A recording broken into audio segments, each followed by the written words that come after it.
എൻ്റെ ലോകം എന്ന് പറഞ്ഞിട്ടുണ്ടെങ്കിൽ ഉമ്മ ഉപ്പ അനിയന്മാർ ഇതെന്തായാലും ക്യാമറ നിൻ്റെ കയ്യിലിരിക്കട്ടെ, അത് വലിയൊരു സങ്കടമായിട്ട് ഇപ്പോഴും ഉണ്ട്. അവരിരുത്തി ഇന്ന് എനിക്ക് എപ്പോൾ പോയാലും എനിക്ക് വയറ് നിറച്ച് ഭക്ഷണം തരും. ഒരു സഹതാപത്തിൻ്റെ പേരിലൊരു ജോലി കിട്ടിയിട്ട് കാര്യമില്ല. ദുബായ് UAE സംബന്ധിച്ചിടത്തോളം എനിക്ക് ഏതൊരു സ്ഥലത്തേക്ക് പോകണമെങ്കിലും എനിക്ക് ഒറ്റയ്ക്ക് പോയി വരാം എന്നുള്ളതാണ് ഏറ്റവും വലിയൊരു അത്ഭുതം. മലപ്പുറം പൊന്നാനിയിലെ കുഞ്ഞു വാടക വീട്ടിലെ 4 ചുമരുകളായിരുന്നു 1.5 വർഷം മുൻപ് വരെ മുഹഫസിന്റെ ലോകം. അവിടെ നിന്ന് ഉപ്പ തന്ന 100 രൂപയുമായി കടല് കടക്കുമ്പോൾ ഒരേ ഒരു സ്വപ്നം മാത്രമേ ഉണ്ടായിരുന്നുള്ളൂ: ജോലി നേടണം, ഉപ്പയ്ക്കും ഉമ്മയ്ക്കും തുണയാകണം, അനിയന്മാരുടെ സ്വപ്നങ്ങൾക്ക് ചിറകാകണം. എൻ്റെ വീട് എൻ്റെ ലോകം എന്ന് പറഞ്ഞിട്ടുണ്ടെങ്കിൽ ഉമ്മ ഉപ്പ അനിയന്മാർ. അത് കഴിഞ്ഞിട്ട് ഇപ്പോൾ 2024 ആ ഒരു സമയത്തായിട്ടാണ് ഞാൻ UAE ജോലിക്കായിട്ട് വരുന്നത്. ഒരു കമ്പനിയിൽ ജോലി ഉണ്ടായിരുന്നു. ഞാൻ അക്കൗണ്ട്സ് അല്ലെങ്കിൽ അത് റിലേറ്റഡ് ആയിട്ടുള്ള ജോലിയായിരുന്നു നോക്കിയിട്ടുണ്ടായിരുന്നത്. പക്ഷെ അങ്ങനെയുള്ള ജോലി നമുക്ക് അന്ന് തന്നെ വന്ന പാടന്നെ കിട്ടിയിട്ടുണ്ടായിരുന്നില്ല. അപ്പോൾ കിട്ടിയൊരു ജോലിയിൽ കയറുക എന്നുള്ളതായിരുന്നു അന്നത്തെ ഒരു മാർഗം ഉണ്ടായിരുന്നത്. അപ്പോൾ അങ്ങനെ ഒരു ജോലിയിൽ കയറി ഒരു 8 മാസത്തോളം കാലം ഞാൻ ജോലി ചെയ്തു. പിന്നീട് അത് ഒരു ബുദ്ധിമുട്ടായിട്ട് ഫിസിക്കലി അതുപോലുള്ള കുറച്ച് ബുദ്ധിമുട്ടുകൾ, ജോലിയിലുള്ളൊരു ബുദ്ധിമുട്ടുകൾ വന്നപ്പോൾ ഞാൻ ആ കമ്പനീനോട് പറഞ്ഞു എനിക്കിങ്ങനെ ആപ്റ്റായിട്ടുള്ളൊരു ജോലിയിലേക്ക് പോകണമെന്നാണ് ആഗ്രഹം. അപ്പോൾ ഞാൻ അങ്ങനെയുള്ളൊരു ജോലി നോക്കാനാണ് ആഗ്രഹിക്കുന്നത്, അതിൻ്റെ കാര്യങ്ങൾ ചെയ്തു തരണമെന്ന് പറഞ്ഞപ്പോൾ അവർ പറഞ്ഞു അത് കുഴപ്പമൊന്നുമില്ല, നിനക്ക് ആപ്റ്റായിട്ടുള്ള കാര്യങ്ങൾ നീ തിരഞ്ഞെടുത്തോ. ജോലി തേടിയുള്ള യാത്രയിൽ സമൂഹ മാധ്യമങ്ങളിൽ സജീവമായി. അങ്ങനെ മുഹഫസിന്റെ വീഡിയോകൾ കണ്ട് ഒരു നല്ല മനുഷ്യൻ സമ്മാനിച്ചതാണ് ഇപ്പോൾ കയ്യിലുള്ള ക്യാമറ. ക്യാമറയുടെ ഇഷ്ടം എന്ന് പറഞ്ഞു കഴിഞ്ഞിട്ടുണ്ടെങ്കിൽ അത് പെട്ടെന്ന് അങ്ങനെ പറയാൻ പറ്റില്ല. ഇത് എങ്ങനെയാണ് എൻ്റെ കയ്യിലേക്ക് വന്നിട്ടുള്ളത് എന്നുള്ളത് അതാര് പറഞ്ഞാലും വിശ്വസിക്കുമെന്ന് എനിക്കറിയില്ല. അതിനു മുന്നേ തന്നെ ഞാൻ അങ്ങനെ ഈ സോഷ്യൽ മീഡിയ അതൊന്നും ഉപയോഗിക്കുന്ന ഒരാളെ അല്ല. ഇവിടെ UAE വന്നു, എനിക്ക് അധികം ഫ്രണ്ട് സർക്കിളോ അല്ലെങ്കിൽ റിലേറ്റീവ്സ് ആയിട്ടുള്ള സപ്പോർട്ടോ അങ്ങനെയുള്ള യാതൊരുവിധ സപ്പോർട്ടും ഇല്ല. എനിക്ക് ഞാൻ മാത്രമാണ്. പിന്നെ അത് കഴിഞ്ഞാൽ അറിയാലോ, ഉമ്മ ഉപ്പ അനിയന്മാർ, അവർ മാത്രമാണ് നമുക്കുള്ളൊരു സപ്പോർട്ട്. അതിൽ ഞാനിങ്ങനൊരു ജോലി നോക്കുന്നുണ്ട്, എന്തെങ്കിലും തരത്തിലൊരു ജോലി വേണം എന്നുള്ളൊരു പോസ്റ്റ് ഇട്ടത് അത് അത്യാവശ്യത്തിലേറെ റീച്ചായി. അപ്പോൾ അങ്ങനെയൊക്കെ റീച്ചായതിന് ശേഷം ഇന്നെ ഒരാൾ കാണാൻ വേണ്ടി വന്നിട്ടുണ്ടായിരുന്നു. പല സ്ഥലത്തും ഇങ്ങനെ പോകുമ്പോൾ ചില സമയത്ത് ഇങ്ങനെ നിസ്കരിക്കാനൊക്കെ പള്ളിയിലേക്ക് എനിക്കങ്ങനെ പെട്ടെന്ന് കയറി പോകാൻ പറ്റാറില്ല. അപ്പോൾ ഞാൻ മരത്തിൻ്റെ താഴെ നിന്നിട്ടോ അല്ലെങ്കിൽ ഒരു ഓപ്പൺ പ്ലേസിലൊക്കെ നിന്നിട്ടാണ് ഞാൻ നിസ്കരിക്കാറ്. അപ്പോൾ അൽക്കൂസിലൊക്കെ താമസിക്കുന്ന സമയത്താണ് ഞാനിങ്ങനെ ഒരു നിസ്കാരമൊക്കെ കഴിഞ്ഞിട്ട് ഇങ്ങനെ നിൽക്കുന്ന സമയത്ത് ഇടയ്ക്കിന്നെ ഒരാളിങ്ങനെ വിളിക്കും, എന്നിട്ട് വിശേഷങ്ങളൊക്കെ ചോദിക്കും. അപ്പോൾ എന്നിട്ട് ആൾ പറഞ്ഞു എനിക്ക് എന്നൊന്ന് കാണേണ്ടതുണ്ട്. ആൾ വന്നിട്ടിങ്ങനെ കുറച്ചിങ്ങനെ സംസാരിക്കുന്നതിനിടയ്ക്ക് ആളുടെ കാര്യങ്ങളും പറഞ്ഞു. എന്നിട്ട് ആളിൻ്റെ കയ്യിലേക്ക് ഈ ഒരു സാധനം എൻ്റെ കയ്യിലേക്ക് വെച്ചെന്നിട്ട് പറഞ്ഞു ഞാൻ കാണാറുണ്ട് നിൻ്റെ വീഡിയോസൊക്കെ, നിനക്ക് ഫോട്ടോ എടുക്കുന്നതും വീഡിയോസ് എടുക്കുന്നതൊക്കെ ആയിട്ട് ഇഷ്ടമുള്ളതായിട്ട് തോന്നിയിട്ടുണ്ട് എന്ന് പറഞ്ഞു. അപ്പോൾ ആൾ പറഞ്ഞു ഇതെന്തായാലും ക്യാമറ നിൻ്റെ കയ്യിലിരിക്കട്ടെ, ഞാനിത് ഒരുപാട് മുന്നേ ഉപയോഗിച്ചതാണ്, ഇത് കണ്ടപ്പോൾ നിനക്കിത് തരണമെന്ന് തോന്നി, ഒരുപാട് പഴകിയതാണ് അല്ലെങ്കിൽ ഒരുപാട് മുന്നുള്ളൊരു മെഷീനാണ്, നിനക്കിത് ഉപകരിക്കുമോ എന്നുള്ളതൊന്നും എനിക്കറിയില്ല, പക്ഷെ ഇത് നീ യൂസ് ചെയ്ത് നോക്ക് എന്ന് പറഞ്ഞിട്ട് എനിക്ക് തന്നതാണ്. നമ്മളൊരു അവയവം പോലെ ഇപ്പോൾ ഞാൻ കൊണ്ടുനടക്കുന്നത്. UAE റോഡുകളിലൂടെ വീൽചെയറിൽ ക്യാമറയുമായി മുഹഫസ് സഞ്ചരിക്കും. ഇതുവരെ അന്യമായിരുന്ന കാഴ്ചകളൊക്കെ മനസ്സിലേക്കും ക്യാമറയിലേക്കും പകർത്തും. അങ്ങനെ ഒരു ദിവസമാണ് ആ പെൺകുട്ടികളെ പരിചയപ്പെടുന്നത്. ഇതെൻ്റെ ബാഗിലുണ്ടാവും. അപ്പോൾ നമ്മളിങ്ങനെ യാത്ര ചെയ്യുമ്പോൾ ഞാൻ എൻ്റെ വീഡിയോസൊക്കെ എടുക്കലും ഫോട്ടോസൊക്കെ എടുക്കലും, ഫോട്ടോസ് ഞാൻ അങ്ങനെ എടുക്കാറില്ല എൻ്റേത്, പക്ഷേ വീഡിയോസ് എടുക്കുന്നത് ഒറ്റയ്ക്കൊരു ട്രൈപോഡ് വെച്ചിട്ട് ഒരു 4 തവണ നമ്മൾ ആ ട്രൈപോഡ് വെച്ച് അങ്ങോട്ടേക്ക് പോയി ഇങ്ങനെ റിട്ടൊക്കെ വന്നിട്ടാണ് നമ്മൾ എടുക്കുന്നത്. അപ്പോൾ ആ ഒരു എഫേർട്ട്, ഒരു വീഡിയോ എടുക്കുന്നതിൻ്റെ ഒരു എഫേർട്ട് നമുക്ക് എങ്ങനെയുണ്ട് എന്നുള്ളത് എനിക്കറിയാം. അപ്പോൾ അങ്ങനെ ഞാനിതിങ്ങനെ മടിയിൽ വെച്ചിട്ട് ഇങ്ങനെ യാത്ര ചെയ്യുമ്പോൾ ഒരു കുട്ടി അത്യാവശ്യം നല്ല മോഡേൺ ആയിട്ടുള്ള ഡ്രസ്സും അവർക്ക് അക്കൗണ്ടും കാര്യങ്ങളൊക്കെ ഉണ്ടെന്നാണ് തോന്നുന്നത്. അപ്പോൾ അവർ ഒരു ഇഷ്ടത്തിൻ്റെ പുറമെ ഇങ്ങനെ സ്റ്റാൻഡൊക്കെ വെച്ചിട്ട് ഇങ്ങനെ എടുക്കുന്നതായിട്ട് കണ്ട്. അപ്പോൾ എനിക്കറിയാം അതിൻ്റെ ഒരു ബുദ്ധിമുട്ട് എങ്ങനെയാണെന്നുള്ളത്.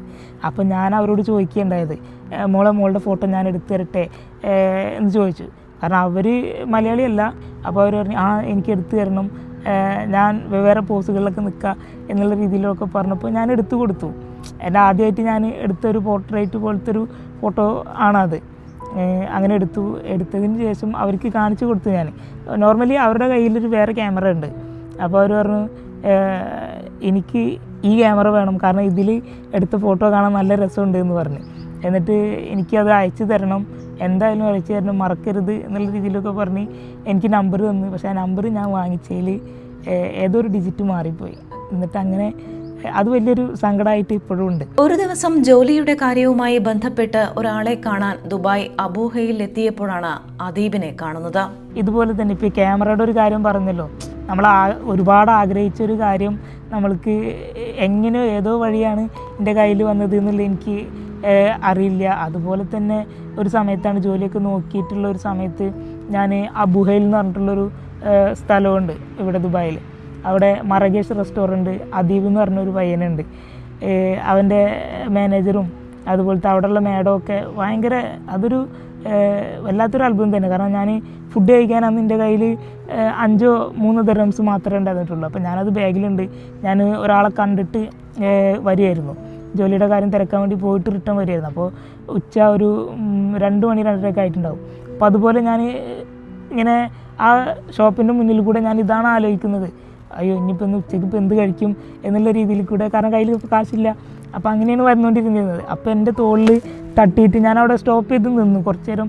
എന്തോ എൻ്റെ മൈൻഡിൽ ഇതായപ്പോൾ ഞാൻ അവിടെ നിന്നപ്പോൾ എൻ്റെ പിറകിലൊരു പയ്യൻ വന്ന് തോണ്ടിയിട്ട് പറഞ്ഞു, എന്താ അവിടെ നിൽക്കണമെന്ന് ചോദിച്ചു. എന്നിട്ട് പറഞ്ഞു അകത്തേക്ക് പോയത് എന്നിട്ട് ഇന്ന റെസ്റ്റോറൻറ്റിലേക്ക് അകത്തേക്ക് കൊണ്ടുപോകുക. അതൊരു മൊറോക്കൻ റെസ്റ്റോറൻറ്റാണ്, നമ്മൾ ഒരു മൊറോക്കൻ സ്റ്റൈലിലുള്ള റെസ്റ്റോറൻറ്റാണ്. അപ്പോൾ പറഞ്ഞു കഴിക്കാൻ ഫുഡ് വേണമെന്ന് പറഞ്ഞ് തരാം എന്നുള്ള ലെവൽ പറഞ്ഞു. എന്നിട്ട് എൻ്റെ കയ്യിൽ കാശില്ല എന്നുള്ളത് ഞാൻ പറയണ്ടായി. പറഞ്ഞു അതും വേണ്ട, ഞാൻ കണ്ട് സംസാരിക്കാൻ വേണ്ടിയിട്ടാണെന്നുള്ള ലെവലിൽ അവരിരുത്തി. ഇന്ന് എനിക്ക് എപ്പോൾ പോയാലും എനിക്ക് വയറ് നിറച്ച് ഭക്ഷണം തരും. സ്പൈനൽ ത്രോംബോസിസ്, നട്ടെല്ലിൽ രക്തം കട്ട പിടിക്കുക, അതാണ് മുഹഫസിനെ തളർത്തിയത്. ആരുടെയെങ്കിലും സഹായമില്ലാതെ വീടിന് പുറത്തേക്ക് പോലും ഇറങ്ങാനാകാത്ത സ്ഥിതി. സ്കൂളിലേക്ക് ഉപ്പ സൈക്കിളിൽ കൊണ്ടുപോയിരുന്ന ആ കാലം ഇപ്പോഴും ഓർമ്മയുണ്ട് മുഹഫസിന്. +2 പഠിക്കുന്ന സമയത്ത് നടത്തിയ സർജറിയാണ് പതുക്കെയെങ്കിലും എഴുന്നേറ്റ് നിൽക്കാൻ കരുത്തു നൽകിയത്. സ്വന്തം കാര്യങ്ങൾ ചെയ്യാൻ ഇതോടെ സാധിച്ചു. സാമ്പത്തിക പരാധീനതകൾ തുടർ ചികിത്സ മുടക്കിയെങ്കിലും പഠനം തുടർന്നു. തന്നെ ഉൾക്കൊള്ളാൻ പറ്റുന്ന സ്ഥാപനമായിരിക്കണം എന്നത് മാത്രമാണ് ആഗ്രഹം. സഹതാപത്തിന്റെ പേരിൽ ജോലി വേണ്ട. നമ്മൾ ഉൾക്കൊള്ളാൻ പറ്റുന്ന രീതിയിലുള്ള ഒരു ഫോമായിരിക്കണം, നമ്മൾ സപ്പോർട്ടീവ് ആവണം, നമ്മൾ ചെറിയ ചെറിയ കാര്യങ്ങളെ അപ്രിസിയേഷൻ ചെയ്യുന്ന ഒരു തരത്തിൽ, അഭിനന്ദിക്കുന്ന ഒരു തരത്തിലുള്ള, അല്ലെങ്കിൽ നമ്മളെ സ്കിൽസ്, നമ്മളെ ഒരു സഹതാപത്തിൻ്റെ പേരിലൊരു ജോലി കിട്ടിയിട്ട് കാര്യമില്ല. കാരണം അപ്പോൾ അതുകൊണ്ട് തന്നെ ഞാൻ അക്കൗണ്ട്സുകൾ എനിക്ക് നന്നായിട്ട് അറിയാം. അക്കൗണ്ട്സിൽ ജോലി നോക്കുന്നുണ്ട്. അക്കൗണ്ട്സിനെ സംബന്ധിച്ചിടത്തോളം ഈ ടാലി, അതുപോലെ തന്നെ സാപ്പ്, സോഹോ, അങ്ങനെയുള്ള എക്സൽ, അങ്ങനെയുള്ള സോഫ്റ്റ്വെയറൊക്കെ എനിക്ക് അത്യാവശ്യത്തിലേറെ പരിചയമുണ്ട്.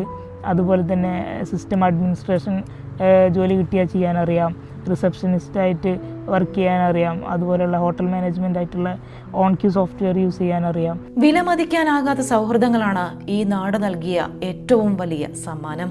ഒരുപാട് നല്ല മനുഷ്യന്മാരെ കിട്ടി എന്നുള്ളതാണ് എനിക്ക് ഏറ്റവും വലിയ സന്തോഷവും. ഇവിടെ ഒരു ജോലി കിട്ടിയിട്ട് ഇവിടെ തന്നെ തുടരണം എന്ന് ഞാൻ ആഗ്രഹിക്കുന്നതും അതുകൊണ്ടാണ്. തന്നെ പോലുള്ളവർക്ക് ഒരുപാട് ആത്മവിശ്വാസം തന്ന നാടാണ് UAE. എന്നെ സംബന്ധിച്ചിടത്തോളം എൻ്റെ വീട്ടിൽ നിന്ന് എൻ്റെ വീടിൻ്റെ ഡോറ് വരെ പോകണമെന്നുണ്ടെങ്കിൽ ഒന്നെങ്കിൽ എൻ്റെ ഉമ്മയുടെ കൈയുടെ ഒരു ഹെൽപ്പ് എനിക്ക് വേണം, അല്ലെങ്കിൽ ഉപ്പാടെ കൈ പിടിക്കണം, അല്ലെങ്കിൽ അനിയന്മാർ ഹെൽപ്പ് ചെയ്യണം. പക്ഷേ ഈ ദുബായ് UAE സംബന്ധിച്ചിടത്തോളം എനിക്ക് ഏതൊരു സ്ഥലത്തേക്ക് പോകണമെങ്കിലും എനിക്ക് ഒറ്റയ്ക്ക് പോയി വരാം എന്നുള്ളതാണ് ഏറ്റവും വലിയൊരു അത്ഭുതം. അതിലാണ് ഞാൻ ഏറ്റവും കൂടുതൽ സന്തോഷിക്കുന്നതും. ആരെയും ഡിപ്പെൻഡ് ചെയ്യാതെ നമുക്ക് നമ്മുടേതായ കാര്യങ്ങൾ, ഒരു ജോലി കൂടെ ഉണ്ടെന്നുണ്ടെങ്കിൽ അത് അത്രയും മനോഹരമായിട്ട് നമുക്ക് നമ്മുടെ കാര്യങ്ങൾ മുന്നോട്ട് കൊണ്ടുപോകാൻ പറ്റും. ഉപ്പയും ഉമ്മയും അനിയന്മാരും അടങ്ങുന്ന കുഞ്ഞു ലോകത്തു നിന്നും UAE എന്ന ഈ വലിയ ലോകത്തേക്ക് മുഹഫ്സ് എത്തിയത് ഒരു ജോലി തേടിയാണ്. അനേകം പേരെ കൈപിടിച്ച് കൂടെ നിർത്തിയവരാണ് പ്രവാസികൾ. മുഹഫ്സിൻ്റെ എല്ലാ സ്വപ്നങ്ങളും പൂവണിയാൻ പ്രവാസികൾ കൂടെ ഉണ്ടാകുമെന്നുള്ളത് തന്നെയാണ് പ്രതീക്ഷ.